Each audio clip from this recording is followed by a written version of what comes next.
Sur un arbre perché de l'île du lac du Val-d'Oron, des grands cormorans, plumes noires, bec jaune, ces oiseaux venus d'Europe du Nord séjournent en France durant l'hiver. À lui seul, le grand cormoran peut consommer jusqu'à 500 grammes de poisson par jour. C'est la hantise d'Hélène Frégé, éleveuse dans un village du Cher. Sa ferme compte 19 bassins de production de carpe. L'hiver dernier, plusieurs ont été prises pour cible par le prédateur.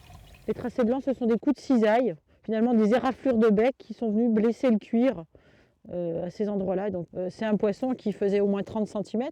Ça veut dire que pour moi, il a 3 ans. C'est 3 ans de travail qui sont bousillés, quoi. Pour limiter les pertes, la piscicultrice a tout tenté. Ces haut-parleurs diffusent des sons de prédateurs toutes les 30 minutes pour éloigner les oiseaux.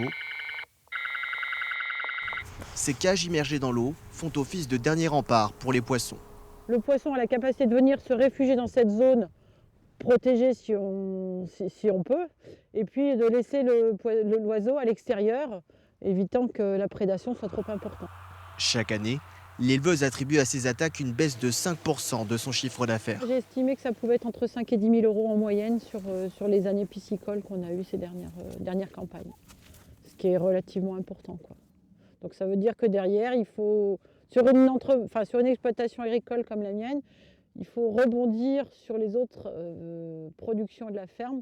Pour préserver les piscicultures en étang, la préfecture du Cher a autorisé l'abattage de plus de 400 grands cormorans dans le département cette saison.